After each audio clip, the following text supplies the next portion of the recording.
Oda Nobunaga merupakan seorang tokoh Jepang, dan kalian pasti nggak bakal asing kalau kalian mainin Samurai Warrior, Warrior Orochi, ataupun Basara. Tapi buat kalian yang belum tahu, aku bakal jelasin secara singkat dulu. Oda Nobunaga merupakan seorang daimyo Jepang yang muncul di era Sengoku, era yang sangat kacau dan penuh dengan perang. Dan Oda Nobunaga merupakan salah satu tokoh yang berusaha menyatukan Jepang di bawah kekuasaannya tentunya. Oda Nobunaga juga salah satu tokoh yang sangat terkenal dalam sejarah militer Jepang karena beliau terkenal dengan taktiknya, senjata api, dan bagaimana dia memimpin sebuah pasukan. Selamat datang di Kisah dan Tokoh.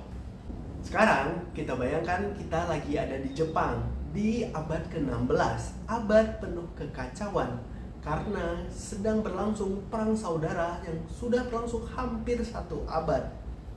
Dan di tahun 1534 lahirlah seorang putra daimyo dari klan Oda, yaitu Oda Nobunaga. Oda Nobunaga sejak kecil sudah melakukan tindakan eksentrik atau tindakan yang mungkin mencolok atau mungkin juga terlihat konyol, sehingga dia memiliki julukan Owari no Otsuke. Apa artinya? Yaitu si bodoh dari Owari. Tapi kalian harus tahu, Oda Nobunaga ini tidak benar-benar bodoh karena saat dia bergabung dengan militer, dia menunjukkan bagaimana kejeniusannya. Jadi kalau kita melihat dari teori psikologi, ada yang namanya defense mechanism. Ini teori yang dicetuskan oleh Freud. Mungkin konsep yang paling terkenal adalah denial. Pasti kalian sangat awam dengan kata tersebut. Cuman Oda Nobunaga ini menggunakan, kalau kita lihat ya, kita bedah itu dia kayaknya menggunakan konsep sublimasi. Sublimasi ini artinya apa? Yaitu dia menggunakan efek negatif atau dorongan yang tidak diterima masyarakat, dia menjadikan dengan hal yang lebih positif. Bisa dilihat saat dia bergabung dengan militer, begitu banyak prestasi yang dia lakukan walaupun awalnya dia diremehkan. Setelah kematian ayahnya, Oda Nobunaga mengambil alih klan Oda.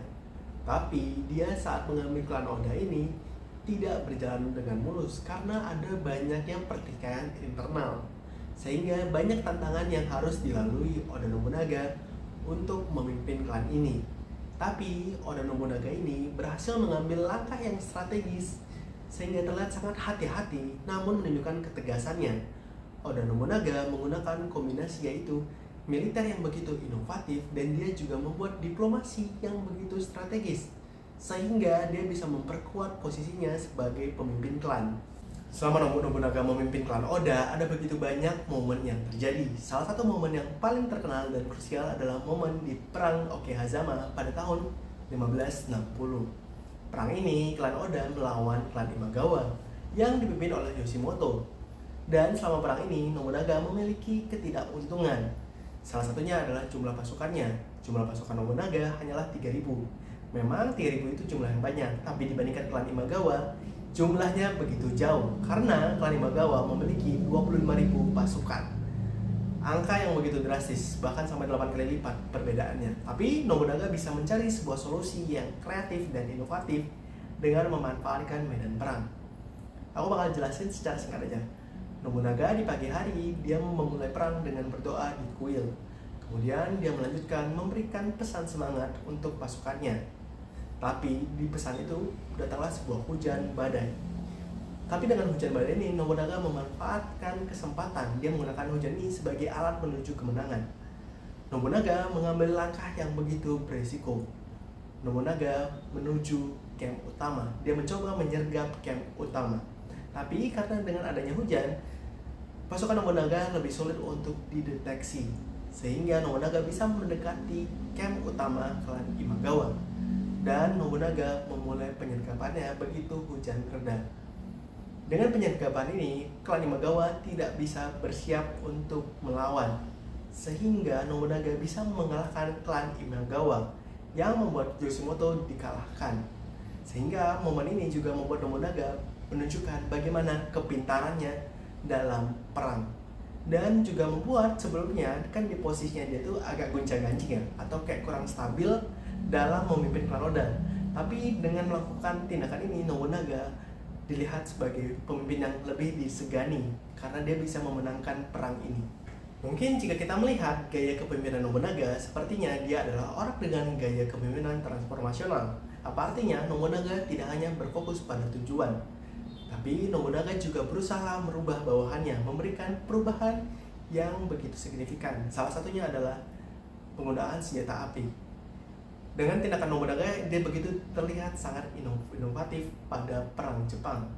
Selain itu, Nobunaga juga sepertinya memiliki distorsi kognitif, yaitu pikiran all or nothing. Artinya, kalau kita menggunakan warna, Nobunaga itu hanya tahu hitam dan putih. Dia tidak tahu yang namanya abu-abu, sehingga dia seringkali menggunakan tindakan yang ekstrim seperti menghabisi musuh-musuhnya secara ekstrim. Dia benar-benar tidak menyisakan pasukannya. Kalau kita lihat, Nobunaga itu orang yang hebat dalam memimpin perang. Tapi bagaimana Nobunaga itu sebenarnya bisa hancur? Nah, ada kuncinya, yaitu hubungan. Jadi kalian perlu tahu dulu, Nobunaga itu punya seorang jenderal, namanya Mitsuhide Akechi. Dia jenderal yang dipercaya Nobunaga untuk melakukan ekspedisi. Mitsuhide ini juga setia kepada Nobunaga, dan dia juga merupakan orang yang cerdas.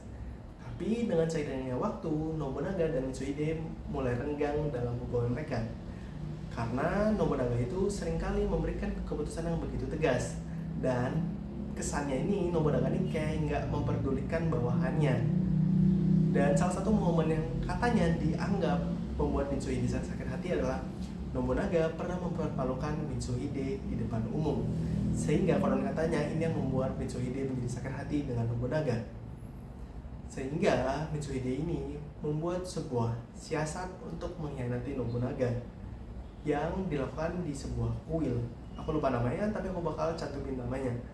Di kuil ini, Mitsuhide melakukan sebuah pengkhianatan yang hingga membuat Nobunaga menjadi tewas. Tapi kalau kita melihat tindakan Mitsuhide, jika menggunakan konsep psikologi, ada yang namanya defense mechanism. Mitsuhide mungkin mengalami pertikaian batin. Nah, tapi dalam tindakannya, dia merasionalisasikan. Ini juga merupakan sebuah tindakan dari defense mechanism. Artinya Mitsuhide mencoba mencari pembenaran dari tindakannya. Mungkin seperti, oh, Nobunaga membuat aku sakit hati karena dia mempermalukan aku. Ini masih dugaan ya, tapi kira-kira begitulah. Dengan kematian Nobunaga, Nobunaga tidak berakhir begitu saja, tapi dia bisa memberikan sebuah warisan dan legacy. Karena kelak ini akan dilanjutkan oleh Hideyoshi Toyotomi dan Tokugawa Ieyasu. Kalian perlu tahu juga, kematian Nobunaga ini membuat sebuah kekosongan di Jepang, sehingga menciptakan sebuah perang saudara yang baru. Tapi perang ini juga sebagai awal mula untuk menyatukan Jepang. Selain itu, Nobunaga juga memberikan bagaimana dasar-dasar dalam berpolitik dan bermiliter yang terstruktur. Bahkan, para penerus Nobunaga juga terinspirasi dari Nobunaga mengelola sebuah wilayah dan dalam taktik berperang. Ini menunjukkan bahwa Nobunaga bisa memberikan bagaimana pengaruh dia yang begitu kuat. Jika kita melihat kisah Nobunaga, dia awalnya dianggap sebagai orang bodoh saat kecil. Tapi begitu dia beranjak dewasa, dia menunjukkan bagaimana kehebatan dia dalam memimpin, baik dalam wilayah dan juga perang. Dan kalian perlu tahu juga, kalian bisa melakukannya juga. Ingat, Nobunaga dimulai dari label masyarakat sebagai orang yang bodoh, tapi dia mampu menunjukkan kehebatannya, sehingga label tersebut bisa menghilang. Sama seperti kalian, jika kalian memiliki label negatif, bukan berarti kalian harus hidup dengan label tersebut. Kalian bisa mengubah label negatif tersebut menjadi sebuah label yang lebih positif.